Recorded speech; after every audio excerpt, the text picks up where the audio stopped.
My dad was first diagnosed with dementia in January 2020, just before the lockdown. He'd shown a lot of signs and symptoms for a lot of years prior to that, and it was quite difficult to get a diagnosis, but we did eventually get that in 2020. He used to like going out, he did a lot of walking, they had a little dog that he used to walk all the time, enjoyed doing that. As the dementia's progressed, he's got very forgetful, he's got very confused, doesn't like to be in crowded places, doesn't like noise, doesn't like being startled, it upsets him, and just generally quite debilitating, really. I think dementia impacts the family as a whole now. The fact that we've had to move my dad into a care home, it was very difficult for my mum caring for him at home.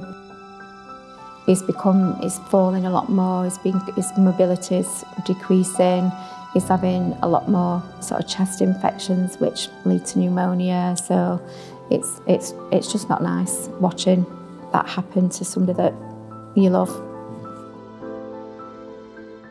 Knowing that there's far more people in the Rotherham area who have dementia, we've got over 3,000 people with dementia in Rotherham, and that continues to grow. There's nearly 1 million people in the UK with dementia, so really wanting to do something that would really enhance everybody's experience at the Trust. So that's why we're launching this appeal. When you're in a hospital ward with 4 others, if he's up and down in the night and stuff like that, it's quite difficult. I think one of my concerns is that not the nurses are really, really good, but I don't think a lot of them understand the breadth of dementia, how it affects different people. So I do worry when he's in hospital that he's getting the right sort of care. So when somebody with dementia is in hospital, they can find it really hard to communicate. Dementia affects people in a way that their abilities can vary from day to day. So some days they might not be able to speak, some days their vision's affected, some days their hearing's affected. That's depending on the type of dementia that you have, and there's over 200 types of dementia. So it's really difficult to create a plan that suits everybody. But when you're away from those people who know you and love you, it can be really daunting for the family, particularly making sure that they're given the right level of stimulation, because if we can actively engage with somebody during the day, then they're more likely to sleep better at night. And actually we know that, good sleep, like for all of us, creates better health. So that's really important. But also just knowing what they want. So my uncle, for example, typical Yorkshireman, kept pigeons all his life.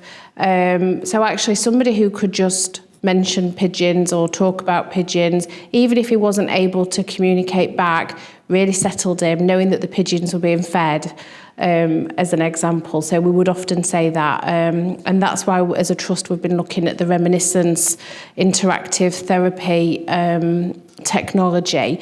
So they look a bit like a TV or an iPad, and the families will be able to put pictures on that are really meaningful, or even record little messages, and we'll be able to play those to the patient. So it might be that you're going to say, morning, I'm going to feed the pigeons and sort the allotments out, and then I'll be in to see you. And actually we could have played that, somebody at the hospital could have played that to my uncle several times a day, and then it would have settled him down to know that his allotments were being looked after, which was very important, and that we would be coming later.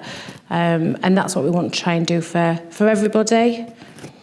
I think the hospital putting an appeal together and putting some funds for a dementia appeal is brilliant. I think it's going to highlight what needs to be done in the hospital for families to feel a bit more supported, and the patients themselves. I went out of my gate one day to the bus stop with a friend. She got on the bus and I didn't know where to go. Oh. If it hadn't have been for the young man at the bottom house, he came out of his gate. Yeah. He said, "Where are you off to?" And I just didn't know where I was. So for anybody thinking about donating to a charity, however small, we would really encourage you to donate to this one. Chances are you will know somebody with dementia, and we know that people with dementia are 4 times more likely to come into hospital at any one time. 25% of hospital beds are occupied by somebody with dementia, and chances are that's somebody that you know or love. And so making the hospital environment really homely, really supportive, reducing anxiety is something that will be really worthwhile. So I would definitely encourage you to donate.